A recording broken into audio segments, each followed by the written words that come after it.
What's going on, how's it hanging, how's it happen? You guys know what it is. This is Kevin from the Chord Progression Podcast. Hey everybody, we're in December already. Yeah, we are. It's the last month of the year, and I'm 28 years old now. Where did my youth go? Where did it go? I don't know. I'm getting old. Okay, that's enough for me, but we got a great episode for you guys today. Before we jump into that, though, I want to spank our sponsor. No, I do not want to spank them. I want to thank our sponsor, which is Manscaped. So, yes, it is the Christmas season. It is the holiday season. It's the holiday season. Yeah. Okay, or whatever the song goes. And, of course, you're trying to find stuff for your loved ones and show them that you like them, that you care about them. Show your love for them with some good stuff. Okay, not like that, but we might be trying to say, look someone and be like, hey, I care about you. And I care about your boys down there. I want to make sure that you feel good, look good. I want to make sure that you're taken care of down there. That's where Manscaped comes in. The best care for your boys down there below the belt grooming. Manscaped has it. They have many holiday offers for you, many holiday bundles that you can get that will include the Lawnmower 4.0 with its skin safe technology. It's gonna, not gonna give you those nick cuts when you're shaving your boys down there. The last thing you want to do is you shave down there and feel like going like ting tang. Well, bing bang. Yeah, you do not want to do that. So go to manscaped.com. Go show that someone that you care about them. Pick up stuff from Manscaped. That's a great Christmas gift. Use the code CPP to get 20% off and free shipping on your entire order. Thank you, Manscaped, description of the podcast. Now to our feature presentation. So, thanks, Mr. Cody Frayne from Ascend Like Wolves and Theory Records. Ryan from the band Aphasia is here with us today. Ryan is a little sick on this one, just feeling a little under the weather, but he pulled it out. He's a big trooper, and I want to thank Ryan for stopping by. We talk about the band. We talk about their LP Rebirths came out last year. We talk about their brand new single Afterlife, which came out this year in October. We talk about its deep meaning, why they wrote the way they did. We go deep into the emotion and how that emotion is brought out through this song. We also talk about some crazy wacky ideas around social content, what they're doing around social content to make sure that they're continuing to stay in the zeitgeist of culture within metal and within their fans as time goes on to make sure, they're still relevant. And we come with an idea for a Buc Ees sponsorship. Yeah, we do that. So please welcome Ryan to the podcast from the band Aphasia. Are you guys ready? Let's go! Yeah. Well, ladies and gentlemen, boys and girls, listeners of the Chord Progression Podcast. I want to thank our buddy Cody Frayne of Ascent Like Wolves because he's been bringing us so many great bands since 2021, and he sent me this one, and I'm like, okay, let's check it out. Let's see what happens. I mean, I saw it was modern metalcore as a sound, like, this is my kind of shit. So, boom, it was a no-brainer. We're bringing him on the podcast. The band's most recent single, Afterlife, is out now for you to check out, but I've also seen that they're going to be recording more stuff before the end of the year. So please welcome Ryan from the band Aphasia to the podcast. So Ryan, welcome to the Chord Progression Podcast. Hey, thank you for having me. How are you? I am doing all right, sir. I mean, my energy level is up. I'm letting the adrenaline fly with me. How have you been, my man? I'm going to feed off your energy level because I'm still sick. Even though you're in New York, I'm here in Wisconsin, even though it's further away, it's going to be like that visual camera, just giving the energy, just going, wah, something like that. I mean, that's the best I can do right now. That's perfectly fine. That's what we're going to do. That's what we're going to roll with. But jumping into it just right away, I mean, again, you guys came out with Afterlife. I saw that you guys have more new music like they're going to start working on, especially before the end of the year. So musically, how has everything been going for you guys? Like, what's the reception been from the new single? On top of that, just how has everything been going for the band as of late? It's been really good. I don't think there's any complaints. We saw a lot of trend, like a lot of upward trend when our record came out last year. So we put our first record out last year in September, and that did a lot better than any of us expected it to. And now going into Afterlife, it seems to be really well received. So like I said, I don't think we have any complaints. And that's a good thing to not really have any complaints. And well, think about it too. There's so many people, so many bands, so many artists that are trying to make it to the point where, especially from you releasing your first LP last year and exceeding expectations more than anyone else in the band could have imagined, to the point where now, you're still seeing that success following the release of Afterlife. there are other artists and bands and groups that would be just dying and clamoring to have the success that you guys have had over the past year and a half. I guess that's fair. We're obviously not the biggest band out there, but we're pretty appreciative of the small fan base that we've grown, over the time that we've been a band. Yeah, again, understandable. And every band would have to start out, again, at that. Every band starts out at the same point where you're a brand new band, you form. It's like, okay, this is cool, but you've got no fans to start out with. Everyone starts out at zero, and there are some people that make it, that level that Metallica is at, level that Bring Me the Horizon's at. And there's people that just meddle and you look at their Spotify monthly listener count, even though I hate to bring it up, but you look at that count, some people meddle around like that 100, 200. It's like that's all they ever really get to, maybe because their heart's not fully in it. Maybe it's just a side project kind of thing. But for you guys to, at least cultivate a fan base that you guys have and to receive and to get, your music to be received so positively, even more so than you guys even ever expected, especially with the first LP and now with Afterlife.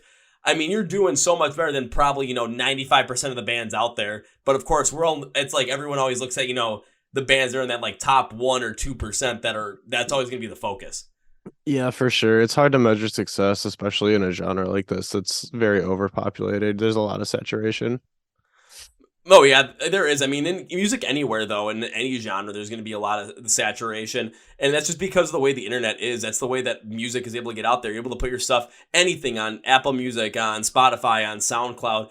And there's so many artists that are trying to get so much, every artist, the pool is bigger, but the attention, the supply of attention is the same that it was 10, 15 years ago, based on just the people that are around the music scene. So with so many other artists and supply being smaller, it's everyone's fighting for the same people, so you got to stand out in a different way than anybody else. Just that competition is a lot greater. Yeah, for sure. I think there's a lot of competition just in today. I guess the way that streaming has kind of changed the music industry, where it's hard. There's like Spotify is redoing playlists every Friday. There's new music coming out every single week. So trying to stay afloat in like a constant stream of music is very hard to do. How have you guys been trying to do that and been able to do that, especially after the release of the first LP, Rebirth, and then, of course, with the release of Afterlife back in October? What has been your guys' plan and your goal in order to make sure that when it comes to staying in the cultural relevance of the Spotify streams and the playlists and everything like that, what has been your process to make sure that you guys have stayed there? It's kind of hard, actually. We were really surprised at how long our record kind of like kept growing. Because, like I said, it's hard to stay relevant in like a scene that's constantly basically refreshing itself every week. I think the biggest part is just like running ads and posting engaging content stuff that if you're not putting music out, obviously every Friday, every other week, like you have at least stuff that's engaging people, you're running ads and you're getting new followers in that time from music that's already out. I guess it's just like learning how to strategically run ads and sustain something rather than just like pushing something new out and kind of, I guess, sustaining growth off of what's already out there.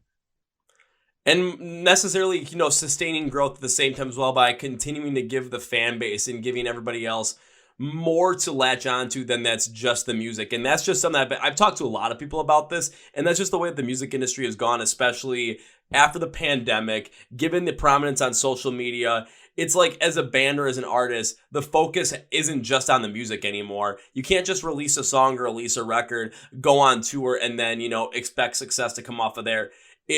With all the competition that's out there, with how many artists are vying for everyone's attention, you have to find another way to stick out, especially on social media. So if you guys are continually running ads to the point where people are still being able to discover your music even after it's released, and when the scene refreshes itself every single week with, New Music Friday, all those playlists refreshing with all the new songs that are coming out, all the new albums that are coming out, and on top of that, during the week, when people are still on their phones, on their devices, on their computers, more so, paying attention online than they are in the real world, if you're able to still have some sort of content there that is engaging, that is fruitful, that's not just throwaway and just can be told, okay, they're just putting this out there to put this out there.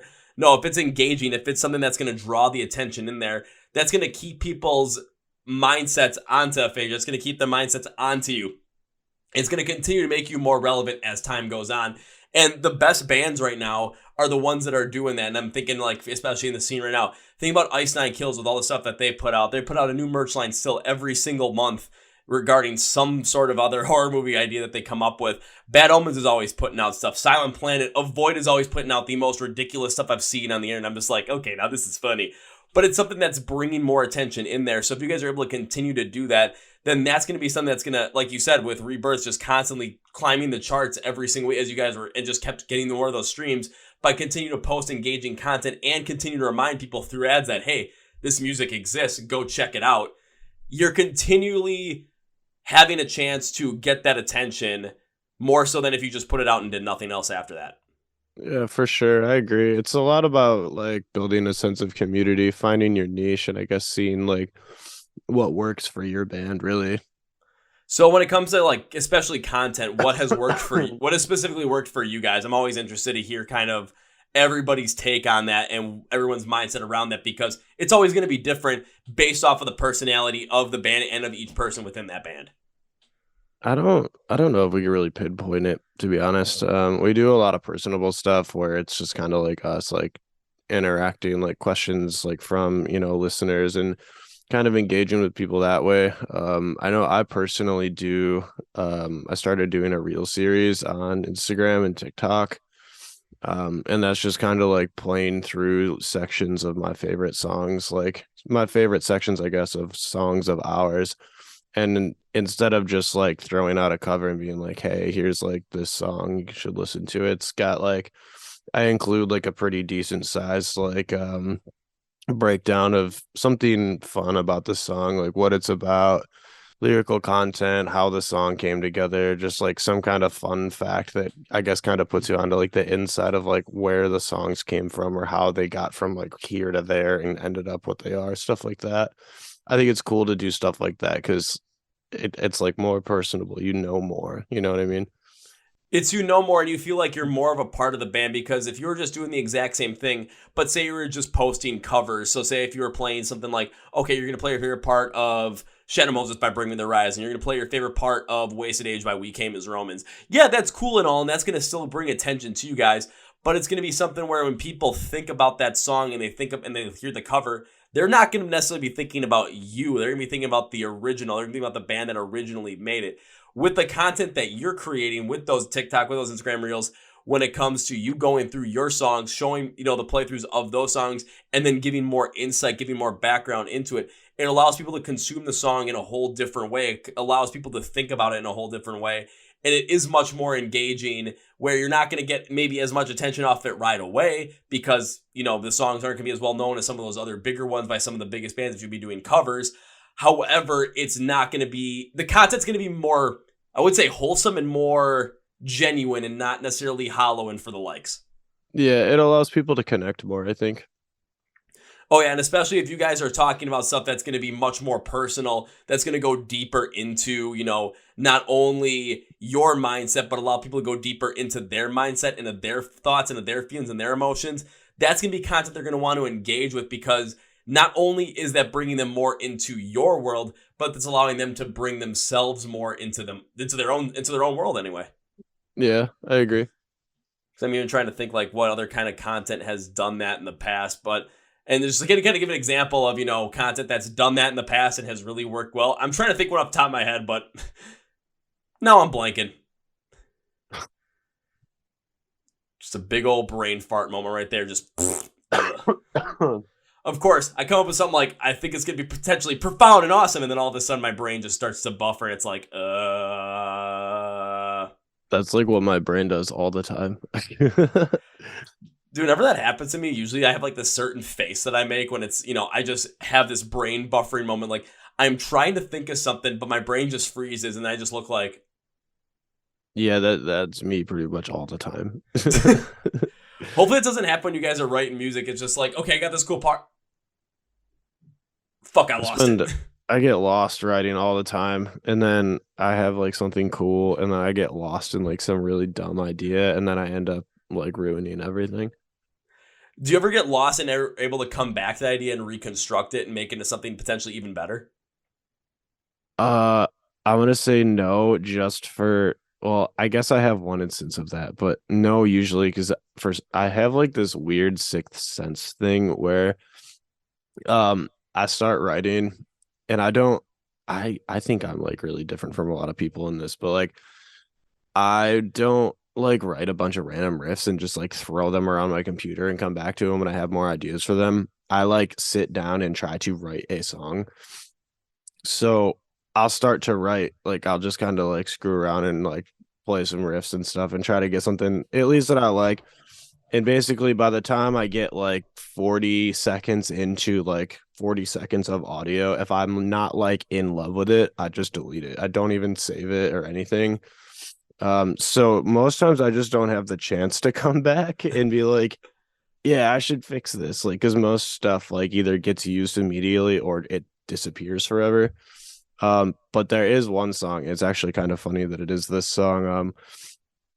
One of the songs on Rebirth, was actually, I think it was the last one that I wrote for the record, is something I had started writing this song and that was kind of a thing. I had like had this thing and I was really stoked about it for a while.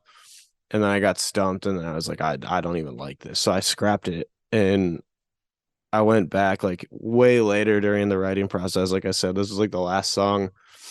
And I pulled that somewhere from the depths of my computer out and like changed the key. And it ended up being like the most streamed, like the highest streamed, most successful song on the record, which is kind of funny because that was a song that like literally almost didn't make it.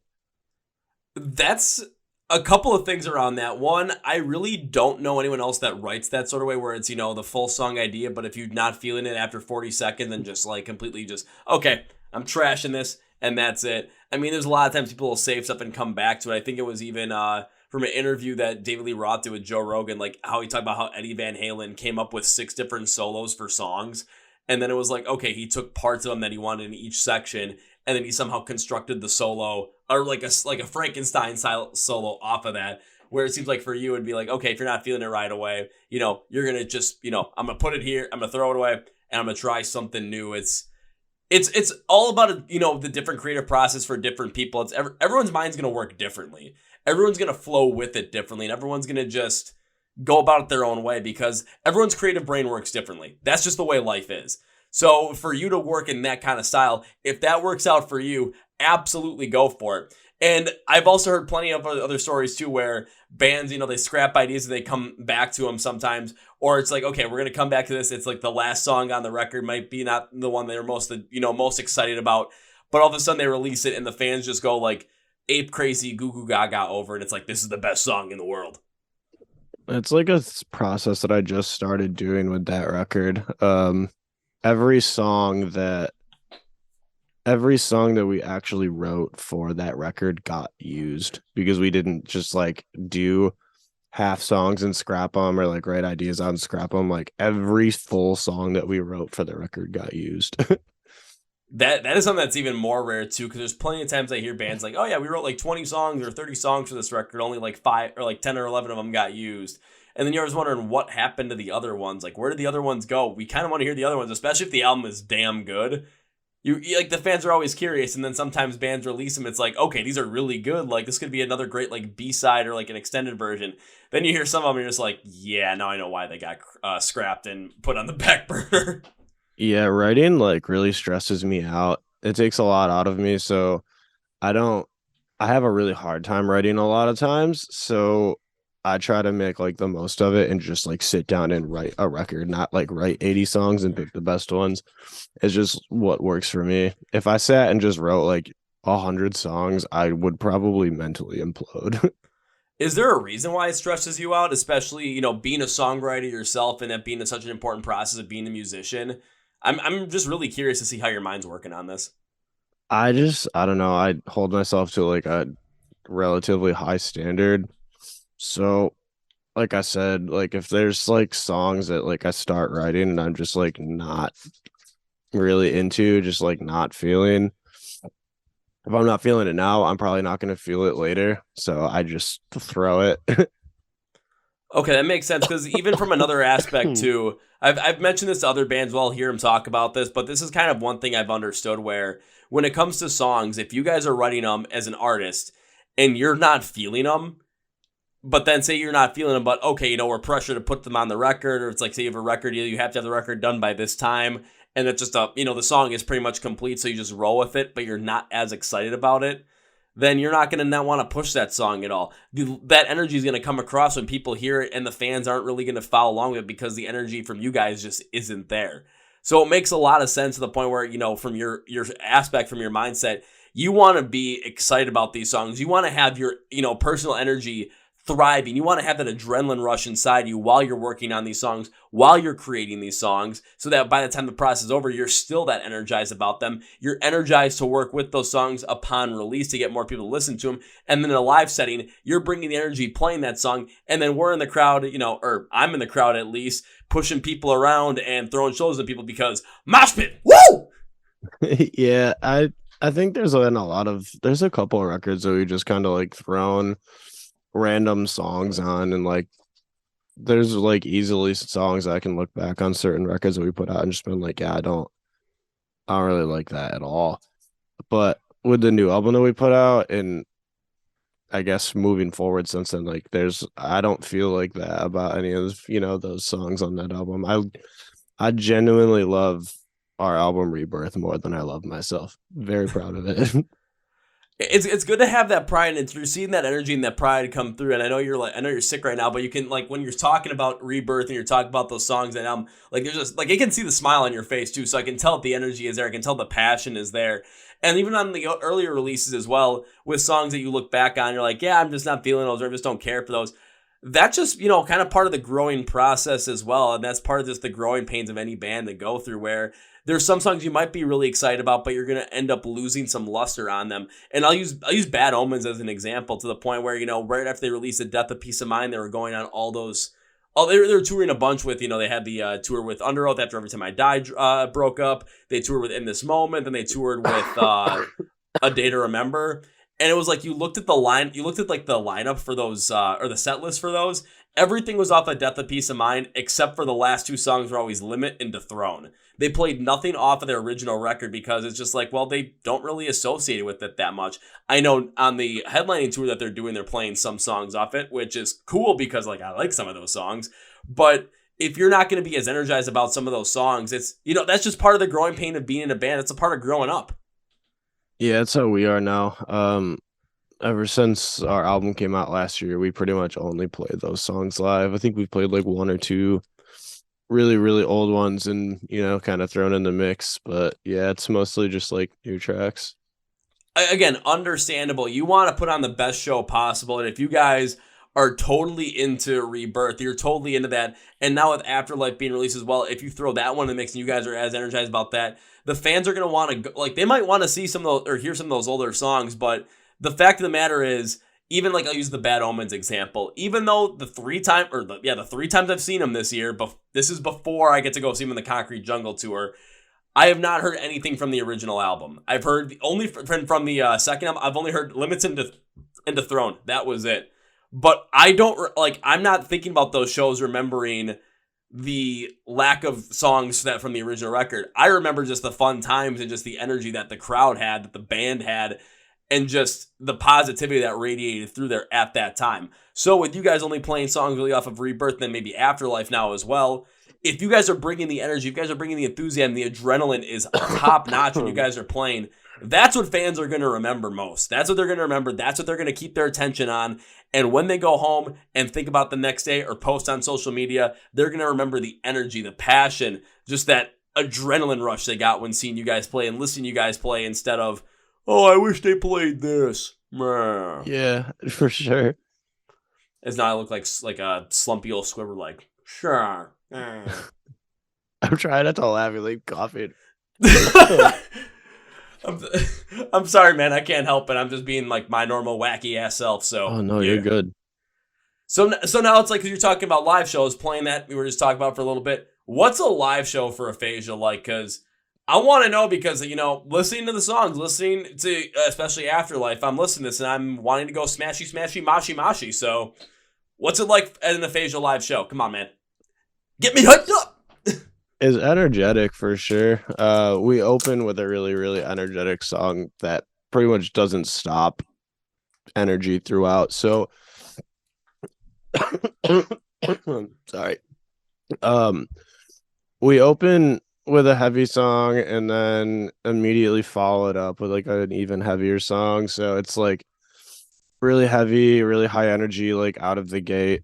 Um, we usually take like a break for Jake to talk so I can change guitars and tune and whatnot. And then we usually throw some of the more melodic, like not lighter songs, but the more melodic, like catchier songs, like the sing along ones, I guess.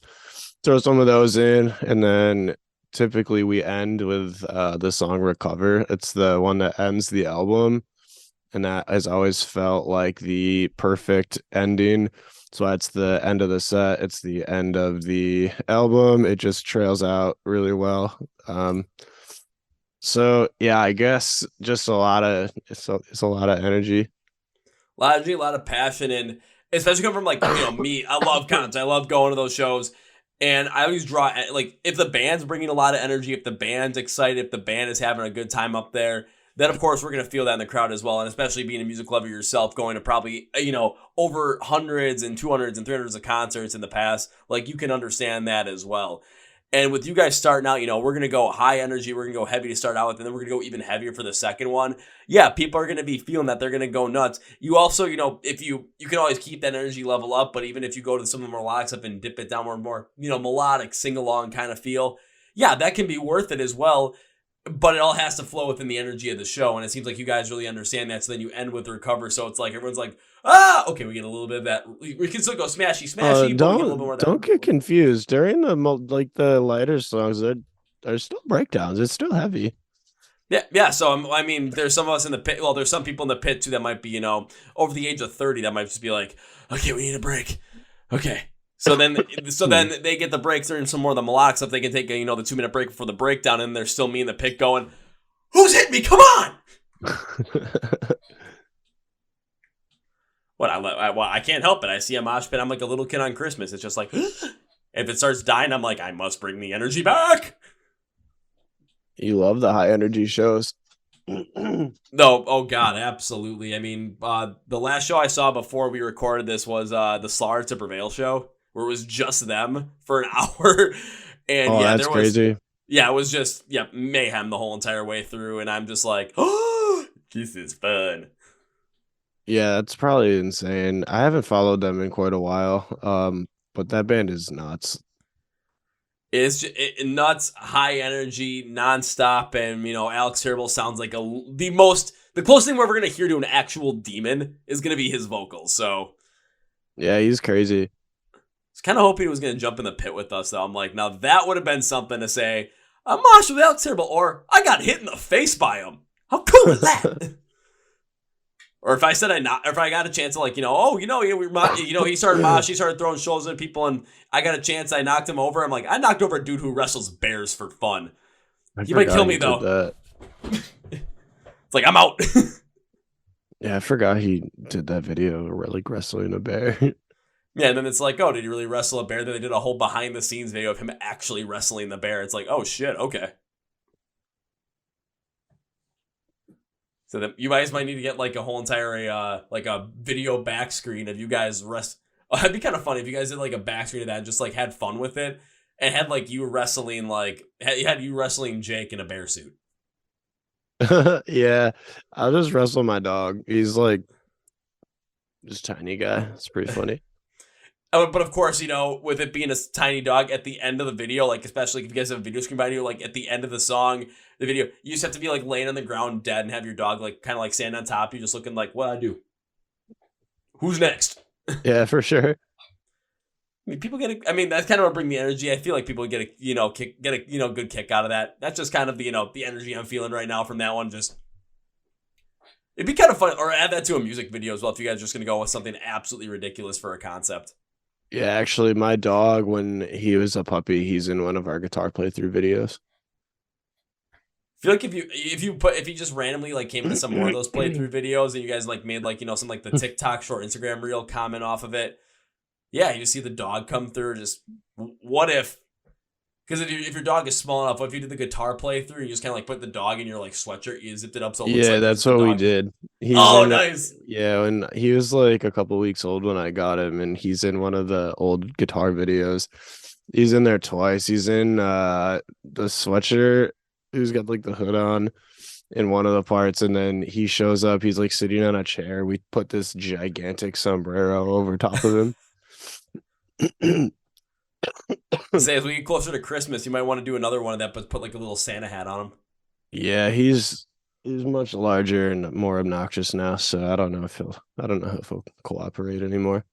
He might. You never know. Give it a shot. If it doesn't work, it doesn't work. But if it does, it does. And you never know. You might have a crazy, playthrough video with your dog wearing a Santa hat, and you never know. Like especially just the visual of that. We were talking about social media presence, staying in the cultural zeitgeist of the fans, staying in their attention. You see a dog, it's like, okay, I want to go check this out. A dog guitar playthrough. What? And then just going nuts. Be kind of funny, not gonna lie. Yeah, everyone loves dogs. Everyone loves dogs. I mean, whoever had a bad day when they saw a dog and the dog was just super excited to see him, like that just takes any bad day or any bad moment away. I mean, just For scrolling sure. through your Instagram feed, scrolling through TikTok, all of a sudden they see the guitar play through with the dog. It's just like, oh, that's so cool, cute. That's so nice. That's so much fun. I like this. I'm gonna check out this Aphasia band and see what's up. It works sometimes. If it works, it works, man. I mean, you never know. If you guys do it with like Afterlife, you might even get more streams and more intrigue and more attention onto that single than before. You never know. I mean, I'm just throwing out ideas here right now, man. I'll consider it. Alrighty. That's what I was hoping for. I do want to jump a little bit though into Afterlife though, into the whole entire idea around the song, because that's one thing that I really like to do and just like really go in deep with it. And when it came to you guys writing Afterlife, it looked like, and it's from what I was reading about it, what you guys put on like a press release, it looked like this song really went deep into like some personal stuff for you guys. If you don't want to get too personal with it, I totally understand. But like, what was the idea around Afterlife? What was the concept around it? What was the inspiration around it? And why did you guys write it the way you did? Um, my best friend died in December last year, and that is what Afterlife is about. So it's not too crazy of a concept. It's pretty straightforward. Um, my friend died, and that was kind of like how I dealt with it and got through the whole time. So there's not too much more to the story, I guess. Going into like the video, I guess, was like the scenery was just kind of like what I had envisioned. There wasn't like a really like cool backstory about it. The angel in the video is my wife, and we dressed her up as the statue that's on the album artwork that I did, and that was just kind of a symbolism of my friend, really. Okay, I see where you're coming from there. I mean, it's always gonna be a tough time going through something like that, and because even when I was looking through it and just kind of understanding, because I was picking up that, of course, reading the press release as well, and while I was listening to the song and while I was like writing out my whole entire thing, I'm not gonna lie, I'm a big We Came as Romans fan. I got the big banner right back there, Yeah, so I see it. especially with Dark Bloom releasing and everything that album was about, I'm like, okay, I'm connecting with this song on so many different levels. A lot of it, inspiration from that, just being in that mindset of losing a friend and just the process of the going through the grief process, recovering from the grief process, and do whatever you can to make sure that their memory lives on through you, as long as you can go on, basically. Yeah, I definitely. I haven't listened to We Came as Romans in quite a while. I need to check that new record out.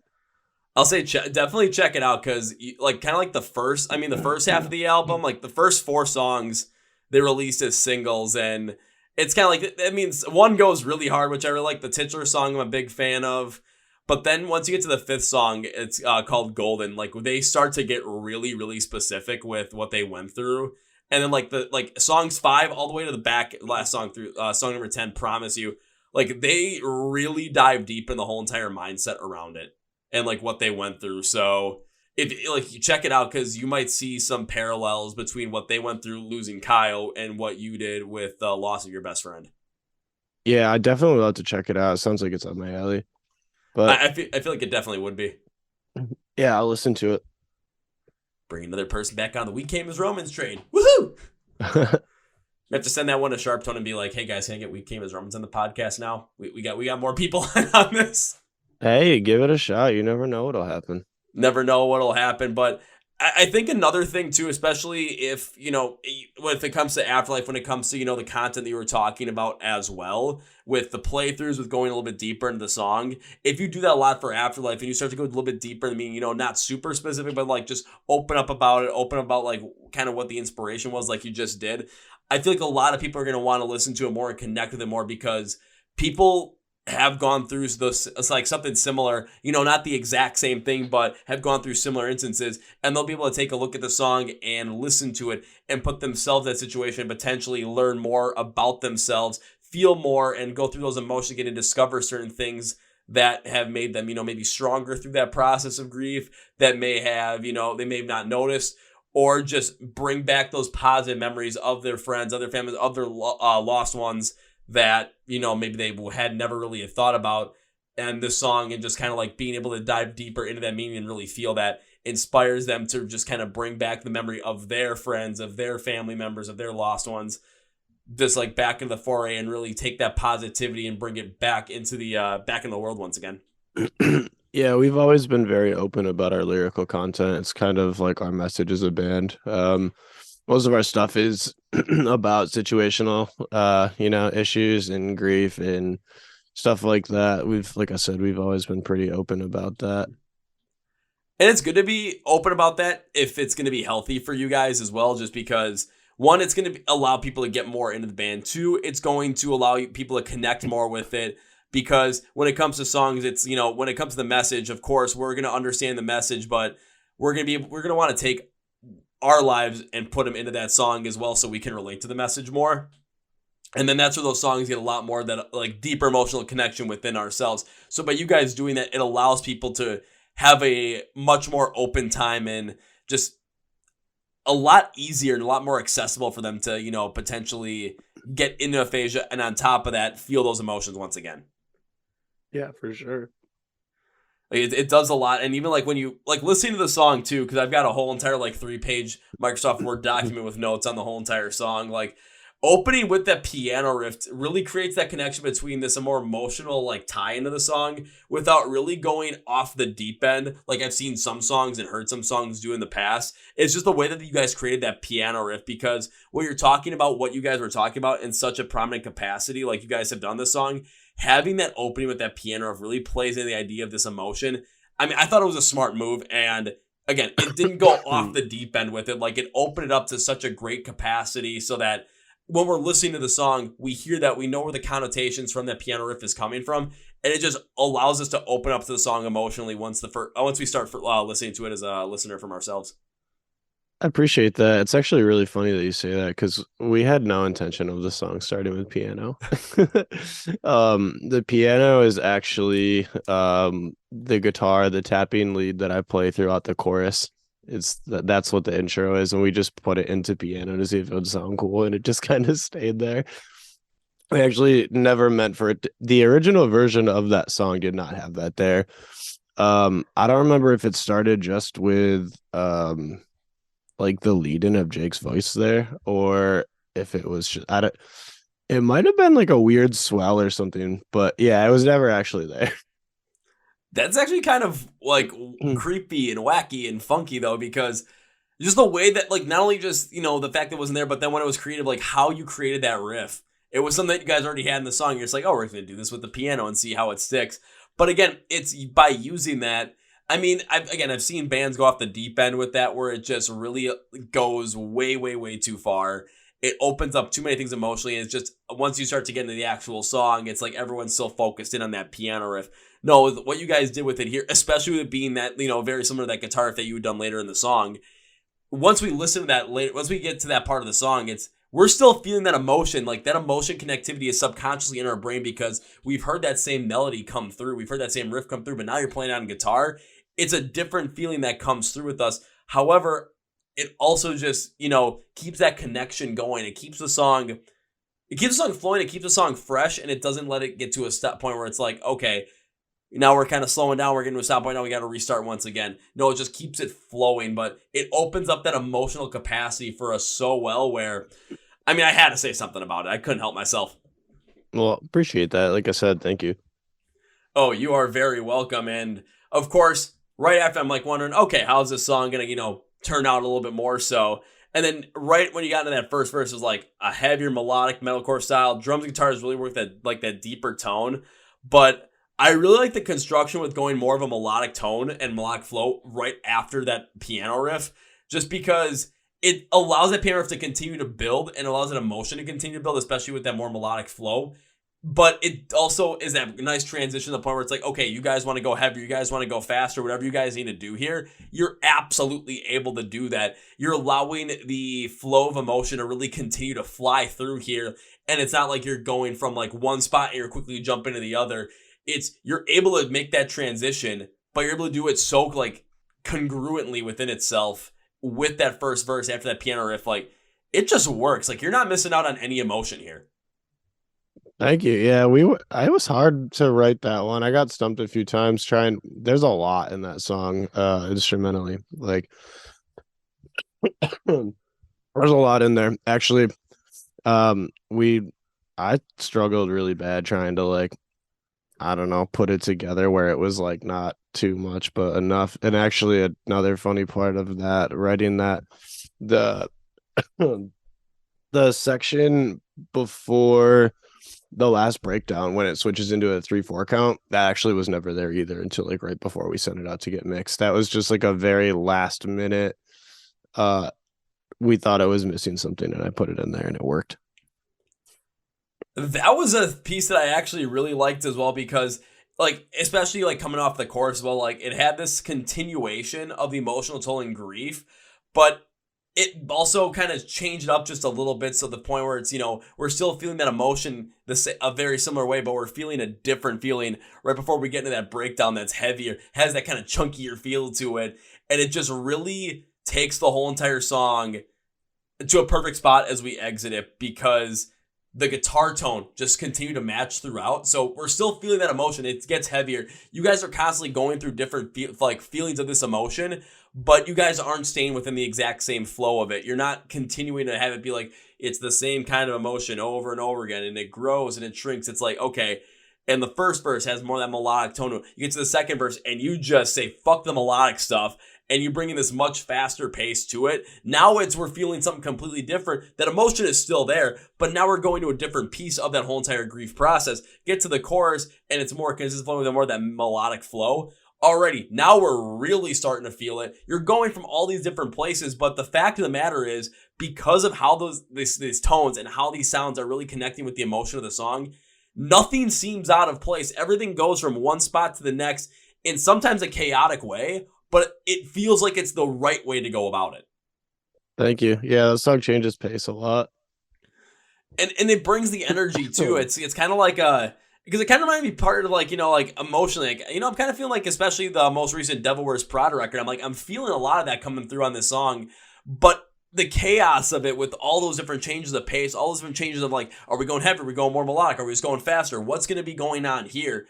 It goes really well in explaining and kind of giving you that feel of just the manic, emotions that you can feel during the grief process. What starts out with that, what comes through over the next couple of months or maybe the next couple of years even.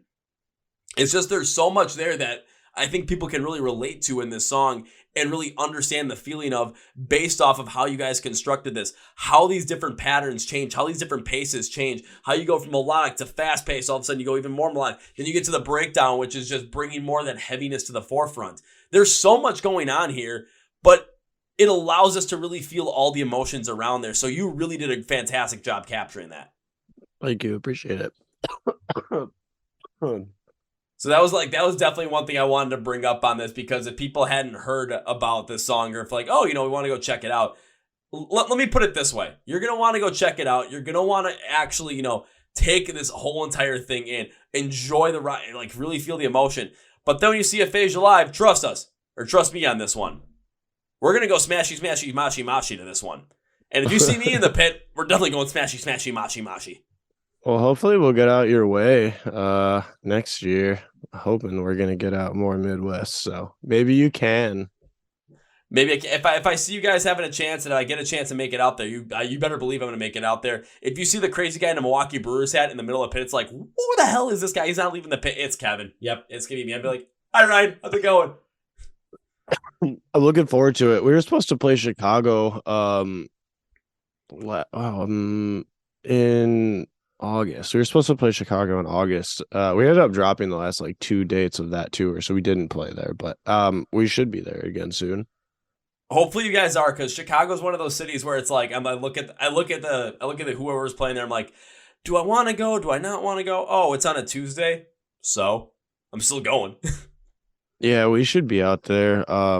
Probably I would think in like hopefully by the summer, maybe the fall, sometime next year we'll be in Chicago. Hopefully, or maybe even possibly just start driving a little further north, go 90 miles north, play in Milwaukee, and all of a sudden I'll bring as many people as I can. Yeah. I think it's in the plans. I've never been to Milwaukee. I've been to Chicago once. So I don't know how far apart they are, but like I said, we're trying to get more Midwest through, throughout next year. So I think we should be out there at some point. Yeah, because as I say, between like downtown Milwaukee and downtown Chicago, like they're 90 miles apart. So, Oh yeah, like, it's not bad. yeah, I mean, like, because I went to go see that Stars Prevail show. It was in the just on the north side of Chicago. I got home in less than an hour and a half later.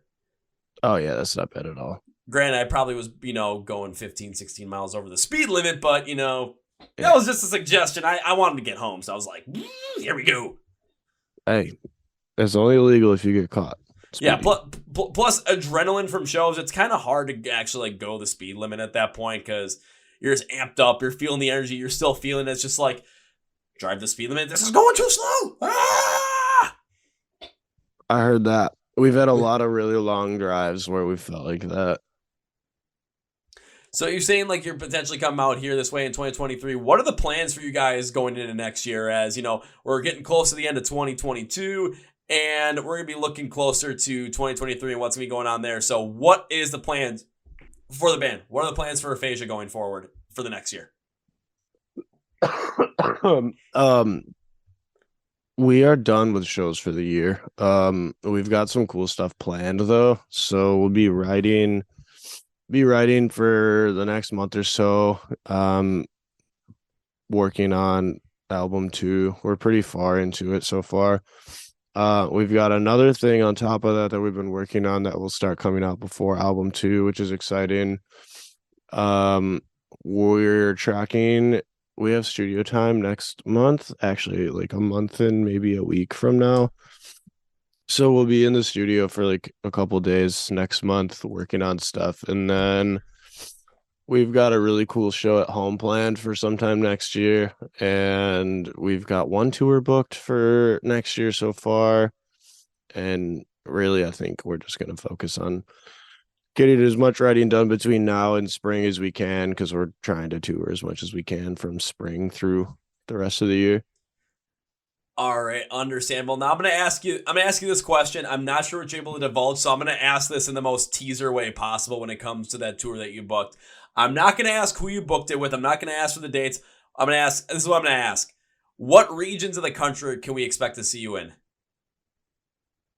I don't actually even know yet. Our agent just gave us the dates and was like, "Can you guys be available?" And we said, "Yeah." So, we're not entirely sure. It'll get posted eventually. We'll let you know. It'll get posted eventually. Let you know, because I mean, the last thing I want to do is like, be like, oh, can you break the news now? No, if you can't break the news, I don't want to put you guys in that position. I do want to try and ask it in the most teaser way possible, so it's like it could happen. You never know. Just get excited about it, kind of thing. Yeah, I don't even know what I would be able to say to being this early, but I don't even know myself. So Gotcha. But we can expect, you guys are working on album number 2. You guys are working on music there and working on something else that's going to be special coming out during that time or before the album comes out as well. So if it's special and super secret, you guys might want to like post online all of a sudden, like just big sheets of like, top secret. It's like, well, what's behind the curtain? Who knows? We'll have a lot more news about stuff, I think, as we get into the turn of the year. I think everything's going to be Kind of silent for the next month or two, just like I said, as we like get into finishing writing and studio and next year. I'd say probably early next year we'll start announcing some stuff. Well, that makes a lot of sense too, especially if, like, thinking about it this way.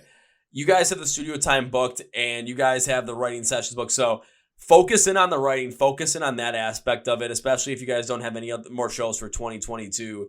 And then when 2023 rolls around, especially for that first part of the year, because when it comes to January, especially in like the scene that we're in, January is a huge dead space. So if you guys are able to find a way to populate that dead space, I mean, it's going to be something that's really going to stand out. It's like, even though, it's cold outside, people still would want to go to shows. People are going to be tired sitting inside, and hey, people are going to have to work off all that, stuff all the weight they gained from Christmas. Mosh pits are perfect places to do it. You push people, it's cardiovascular, you sweat a lot. What better place to work off, all the Christmas turkey? There you go. Might have to like make a whole entire like merch line off that. Like all of a sudden, alrighty, mosh pits in January, working off that Christmas food. Yeah.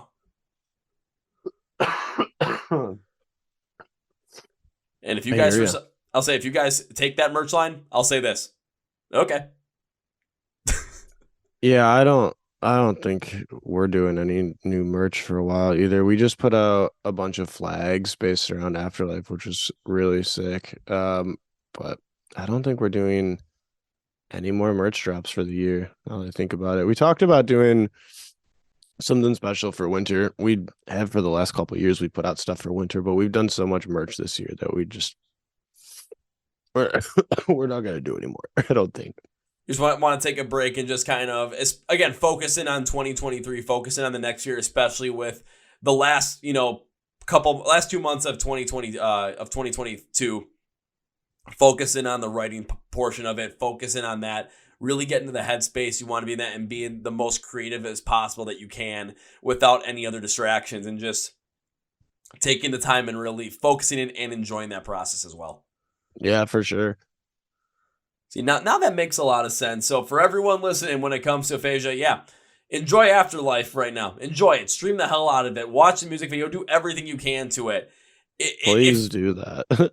And even though they're not going to have any more merch up, so if there's still some merch hanging around there for Aphasia, yeah, go pick some of that up. They're going to be writing new music. So there's tons of merch in our merch store right now. You can buy anything that you want, and it's actually all sitting right there, like 2 feet behind me. Well, shoot, hey, why don't we make this like a nice Christmas thing? Let's declutter Ryan's area right now. Let's buy all the merch. Let's declutter it. Let's get it out of there. And then, while he's writing music, all of a sudden, boom. That's your Christmas money right there. And traveling money, and anything else you need for the band money. Yeah, I don't get to really touch any of that money. That just goes right back into our band's account. Well, that'll be saved for, touring and gas and Buc Ees merch, because you always got to stop at a Buc Ees when you're traveling. Right? We went to Buc Ees for the first time, and we were on tour in August this year. So sick. Totally lives up to the hype. Oh, yeah. I went down Welcome to Rockville this year, and one of my friends wanted to stop at Buc Ees like crazy. I'm like, what the hell is Buc Ees? Never heard of it. It's so sick.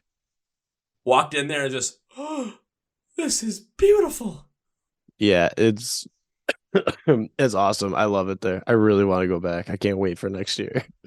Oh, yeah. It's like, it's like you guys are going to be driving, all of a sudden you're going to see the sign that says, like, for the Buc Ees gas station, it's going to be like, Buc Ees gas station, 120 miles away. It's like, we know where we're stopping. Let's go. Let's go. Let's go. Oh, just no question. And hopefully your band account doesn't get drained with you guys buying all the fresh brisket, the beaver bits, and as much Buc Ees merch as possible. But hey, if you lose like a towel, if you lose a blanket or whatnot, hey, they got you covered. Yeah, for sure. I should now have a thing like this podcast is sponsored by Buc Ees, but I don't think that's gonna happen yet. That would definitely turn some heads for you. That would, and I'm like, the amount of bands I know that absolutely love Buc Ees, like. That gives me an idea. I might have to run with something like this. I'm starting to think, start making this massive campaign. Buc Ees sponsoring the Corporate Action Podcast. Come on, you want to, and just start making a bunch of random Buc Ees memes, and just start randomly bringing up like just asking every band. Now, what was it like going to Buc Ees for you guys? It might work. Free publicity for sure. Free publicity, and then all of a sudden, next thing you know, hopefully get sponsored by them. It's like, yeah, keep talking about Buc Ees, keep sponsoring Buc Ees. Yeah, well, we'll give you cheaper gas, and be like, but the closest Buc Ees to me is in Kentucky. Like, oh, I didn't even know they had them in there. I didn't even know they had them in Kentucky. I think they got like one in Kentucky, and that's it. I mean, I'm as far away from a Buc Ees as possible. I'm in the land of Quick Trip. That's about it. Hey, me too, man. I live in almost Canada, so. So, yeah, well, Buc Ees, where the weather is warm in the winter and it's way too humid in the summer. Buc Ees. Yep. Also, damn good brisket. Well, Ryan, as we bring this podcast to conclusion, one thing I like to do is give my guest, which is you in this instance, a chance to say whatever you want to say, plug whatever you want to plug, promote whatever you want to promote at the end of the episode. So, my friend, the floor is yours. God, I just want to stop coughing, so that'd be great. I appreciate you having me on here. Anyone that's listening, you can find my band at whatever social platform. All of our hashtag or all of our handles are Aphasia official. Merch is the same thing, and then if any of our accounts have a link tree attached to them, and you can get all of our stuff from that account as well.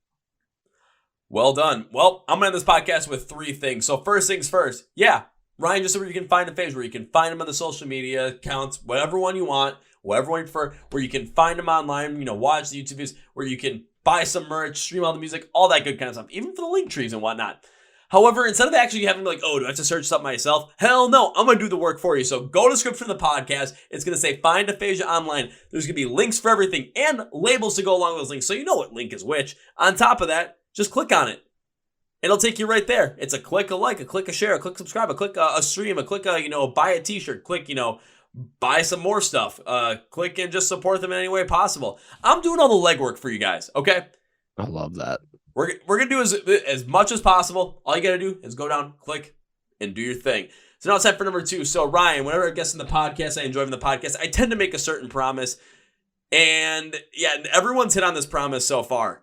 You, my friend, are continuing that trend. So this is not a promise of if implies that this might not happen. And fuck that. I do not want that to be the case. When is going to be this one? When stating, yeah, this is going to happen. We just don't know the day or the time yet. So when I get to see you guys perform live for the first time, as a way to say thank you and a way to say I would like to continue to support the band. So when I can see you live for the first time, I promise you is this, my friend.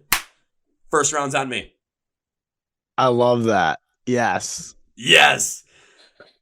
And now it's time for number 3. And Ryan, I can't say goodbye on this podcast, man. I hate saying goodbye. It's way too final. It's like, yeah, this is going to be it. And I want to continue to support the band. I got to make good on that promise. And when you guys are ready to release that new record, come on back. Let's do this again.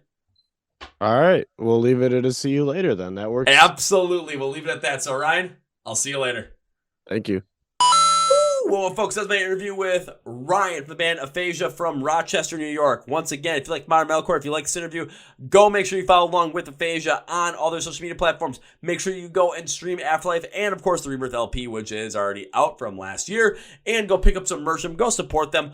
All links for Aphasia in the description of the podcast, link samples there for everything. So you have no excuse to not get in this band, not follow along with these guys. It is all there for you. Also, make sure you're subscribed and follow along with the Corporate Podcast on all social media platforms, Facebook, Twitter, Instagram, and TikTok for your viewing pleasure. We also are on YouTube where you can watch all of these interviews. You can listen to Spotify, Podcast, Radio, Amazon, and whatever else, place that we are. Thank you, Britain Media, for helping us out with that. I mean, audio stream-wise this year, are we going to hit 100,000 this year for all-time downloads? Yeah, we are. Didn't even look like we were going to get close to that at the beginning of the year, but whoo, thank you, Mr. Noah Britton. If you want to subscribe to this podcast, or if you're already subscribed to this podcast and you're going to hit that subscribe button, thank you very much. This is like my favorite thing in the world. This, concerts, mosh pits, everything around here. I get energized from this like crazy. So thank you for helping us. Thank you for supporting me. If you're not going to subscribe, you're like, I don't want to. Please reconsider. If not, thanks for stopping by anyway. Appreciate having you on. Hopefully you subscribe in the future. Again, thank you, Manscaped, for sponsoring the podcast. 20% off and free shipping using the code CPP at manscaped.com. Link description of the podcast. Probably got some Christmas stuff for you guys to go check out. So go get something for the person in your life that needs a help grooming down there. Thank you, Ryan, for being on the podcast. Can't wait to meet you in person. Can't wait to throw down your show. On top of that, man, I hope you're feeling better right now. Go get to writing. It's a blast talking with my man. On that note, that's going to be it for me today, guys. Thank you for listening to the Chord Progression Podcast. My name is Kevin, and you guys know how I end every single one. Love the big, healthy, and hearty. See ya! Yeah!